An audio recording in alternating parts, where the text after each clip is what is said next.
Hello friends, எல்லோரும் எப்படி இருக்கீங்க? நல்லா இருக்கீங்களா? இன்றைக்கி உங்களுக்காக ஒரு 10 தமிழ் வாக்கியங்கள் கொண்டு வந்திருக்கேன். அதை எப்படி இங்கிலீஷில் பேசலான்ட்டு பார்ப்போம். அதற்கு முன்னாடி நம்மளோட சேனலில் இப்போ தான் ஃபஸ்ட் டைம் வீடியோ பார்க்குறீங்க அப்படின்னா மறக்காமல் சப்ஸ்கிரைப் பண்ணிவிட்டு பாருங்கள். இந்த வீடியோவை ஸ்கிப் பண்ணாமல் முழுமையாக பார்த்துட்டு வீடியோ பிடிச்சிருந்தா மட்டும் ஒரு லைக் பண்ணிக்கோங்க. சரியா? வாங்க வீடியோக்குள்ளே போகலாம்.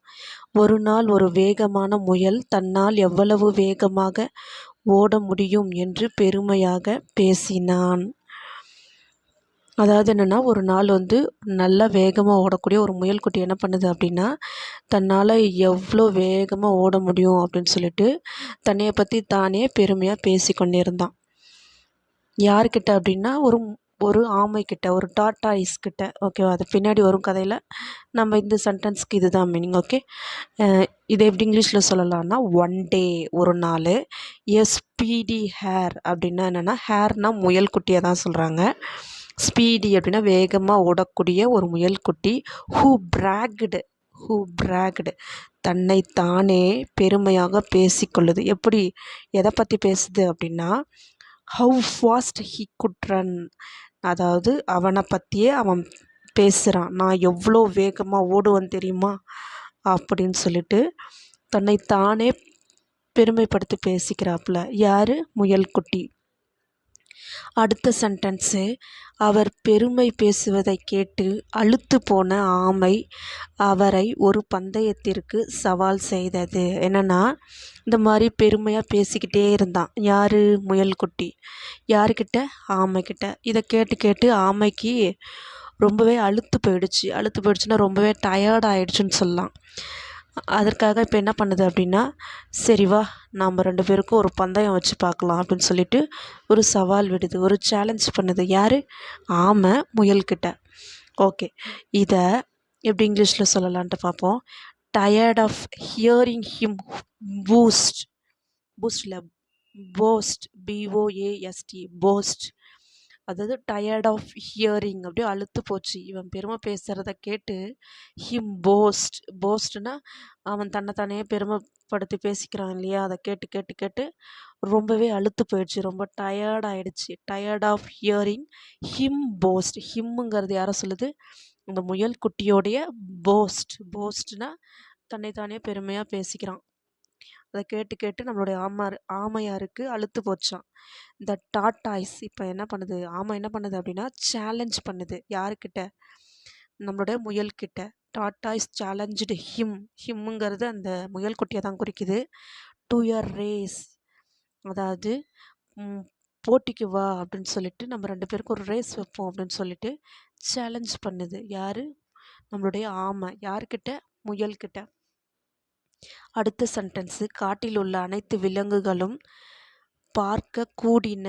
அதாவது என்னென்னா, காட்டில் உள்ள எல்லா விலங்குகளும் அந்த பந்தயத்தை பார்க்கறதுக்காக எல்லாரும் ஒரு இடத்துக்கு கூடியிருக்காங்க. அது எப்படி இங்கிலீஷில் சொல்லலாம்? ஆல் த அனிமல்ஸ் இன் த ஃபாரஸ்ட்டில் உள்ள எல்லா அனிமல்ஸும் கேதர் டு வாட்ச், எல்லாரும் அந்த போட்டியை பார்க்கறதுக்காக ஒரே இடத்துல ஒன்று சேர்ந்துருக்காங்க. அடுத்த சென்டென்ஸு, முயல் சிறிது நேரம் சாலையில் ஓடியது, பின்னர் ஓய்வெடுக்கிறது. கொஞ்ச நேரம் அந்த ரோட்டில் முயல் ஓடிட்டு என்ன பண்ணுது? கொஞ்சம் நேரம் ரெஸ்ட் எடுக்குது. இது எப்படி இங்கிலீஷில் சொல்லலாம்? இந்த ஹேருங்கிறது முயல்குட்டி. ரேன் டவுன் த ரோடு, அதாவது ரோட்டில் ஓடுது. ஃபார் எ வைல்னா சிறிது நேரம் ஓடுது. அண்ட் தென் பிறகு என்ன பண்ணுது? பாஸ்ட் டு ரெஸ்ட், கொஞ்சம் நேரம் ரெஸ்ட் எடுக்குது. அடுத்த சென்டென்ஸு, அவர் ஆமையை திரும்பி பார்த்து, நம்மளுடைய முயல்குட்டி ஆமையை திரும்பி பார்த்து, உங்கள் மெதுவான வேகத்தில் நடக்கும்போது, நீங்கள் மெதுவாக நடக்கிறீங்களே, இந்த பந்தயத்தில் எப்படி வெற்றி பெற போகிறீங்க அப்படின்னு எப்படி எதிர்பார்க்குறீங்க அப்படின்னு நம்மளுடைய ஆமைக்கிட்ட கேட்குது. யார்? முயல்குட்டி. ஓகே, இதை எப்படி இங்கிலீஷில் சொல்லலாம்? He looked back at the tortoise. என்ன பண்ணுது? ஹீ லுக்டு பேக் அப்படின்னா திரும்பி பார்க்குது. யாரை? டார்டாய்ஸை பார்த்து. ஹவு டு யூ எக்ஸ்பெக்ட், நீங்கள் எப்படி எதிர்பார்க்குறீங்க இந்த ரேஸை வின் பண்ணுவீங்க? டு வின் திஸ் ரேஸ், நீங்கள் இந்த ரேஸை வின் பண்ணுவீங்க அப்படின்னு சொல்லிட்டு எப்படி எதிர்பார்க்குறீங்க அப்படின்ட்டு யார் கேட்குறா? முயல்குட்டி. யார்கிட்ட? ஆமைக்கிட்ட. when you are walking along at your slow pace, ரொம்பவே மெதுவாக நடக்கிறீங்க, எப்படி இந்த ரேஸில் வின் பண்ண போகிறீங்க அப்படின்னு நம்மளோட முயல் குட்டி நம்மளுடைய ஆமையார்கிட்ட கேட்குது. ஓகே, அடுத்த சென்டென்ஸு, ஓய்வெடுக்க நிறைய நேரம் இருக்கிறது என்று நினைத்த முயல் சாலையோரம் தன்னை நீட்டிக்கொண்டு தூங்கியது. என்னென்னா, ஓய்வெடுக்கிறதுக்கு நமக்கு நிறைய நேரம் கிடச்சிருக்கு அப்படின்னு சொல்லிட்டு நம்மளோட முயல் குட்டி நினைக்குது. அப்படி நினச்சிக்கிட்டே சாலையோரமாக என்ன பண்ணுது அப்படின்னா, கொஞ்சம் ரெஸ்ட் எடுக்குது, தூங்கி விடுது அப்படியே முயல் குட்டி. இது எப்படி இங்கிலீஷில் சொல்லலாம்?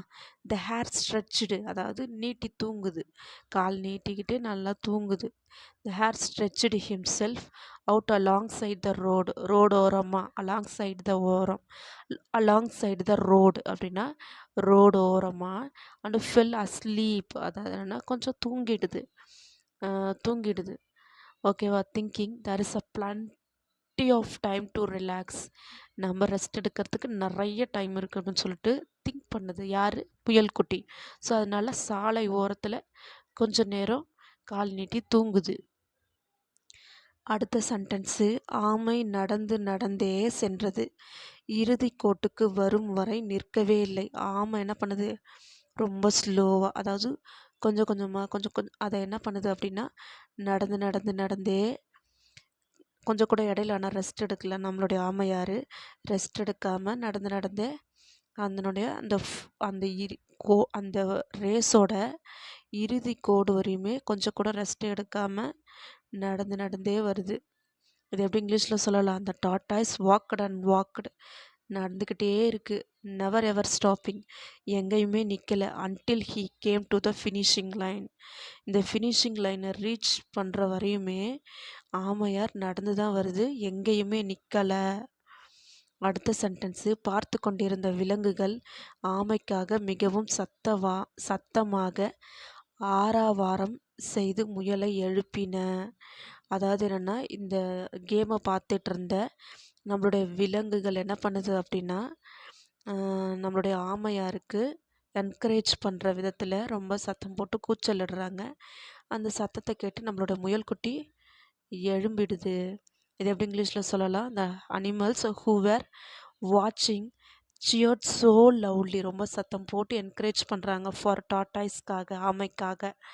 தட் தே வோக் அப் த ஹேருங்கிறது என்னது? நம்மளோட முயல் குட்டியை அந்த சத்தம் எழுப்பிடுது. ஓகே, அடுத்த சென்டென்ஸு, முயல் நீண்டு கொட்டாவி விட்டு மீண்டும் ஓடத் தொடங்கியது. அதாவது என்னென்னா, த ஹேர் ஸ்ட்ரெச்சுடு, மறுபடியும் என்ன பண்ணுது? த ஹேர் ஸ்ட்ரெச்சுடு, அதாவது எழுந்துடுச்சு. ஓகே, கால் நீட்டி மறுபடியும் எழுந்துச்சு கொட்டாயை விட்டுட்டு and begin to run again but it was too late. அதாவது என்னென்னா, மறுபடியும் என்ன பண்ணுது? எழுந்துச்சி ஓட ஆரம்பிக்குது. இந்த ஹேர் நல்லா எழிஞ்சிட்டு என்ன பண்ணுது? கொட்டாவிலாம் விட்டுட்டு அந்த பிகன் டு யானடு அப்படின்னா கொட்டாவி விடுறது, and begin to run again மறுபடியும் ஓட ஆரம்பிக்குது. ஆனால் but it was too late, ஆனால் என்ன ஆயிடுச்சு? ரொம்பவே லேட் ஆயிடுச்சு. அடுத்த சென்டென்ஸு, ஆமை ஏற்கனவே இறுதி கோட்டை தாண்டி இருந்தது. ஆல்ரெடி என்ன ஆயிடுச்சு? ஆமை அந்த ஃபினிஷிங் லைனை கிராஸ் பண்ணிடுச்சு. இதே எப்படி இங்கிலீஷில் சொல்லலாம்? Tortoise had already crossed the finish line. அதாவது என்னென்னா, அந்த ஃபினிஷ் லைன் என்ன பண்ணிடுச்சு? தாண்டிடுச்சு. யார்? டார்டாய்ஸ், ஆல்ரெடி, ஏற்கனவே. அடுத்த சென்டென்ஸு, அதாவது ஒழுக்கம், அதாவது இந்த கதையோட கருத்து என்னென்னா, மெதுவாகவும் நிலையானதாகவும் பந்தயத்தில் வெற்றி பெறுகிறது. மெதுவாக போய் ரொம்ப ஸ்டடி, நிலையாக போயிட்டு பந்தயத்தில் வெற்றி பெறுது. யார்? நம்மளுடைய ஆமை.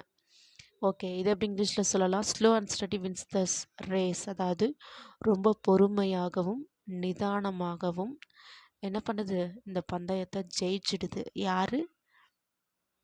நம்மளுடைய ஆமையார். அவ்வளோதான்ப்பா இந்த வீடியோ உங்களுக்கு பிடிச்சிருந்துச்சு அப்படின்னா ஒரு லைக் பண்ணுங்கள். மறக்காமல் இதே மாதிரி அடுத்த ஒரு 10 தமிழ் வாக்கியங்களோட நெக்ஸ்ட் வீடியோவில் சந்திப்போம். அது வரையும் டாட்டா, பாய் பாய்.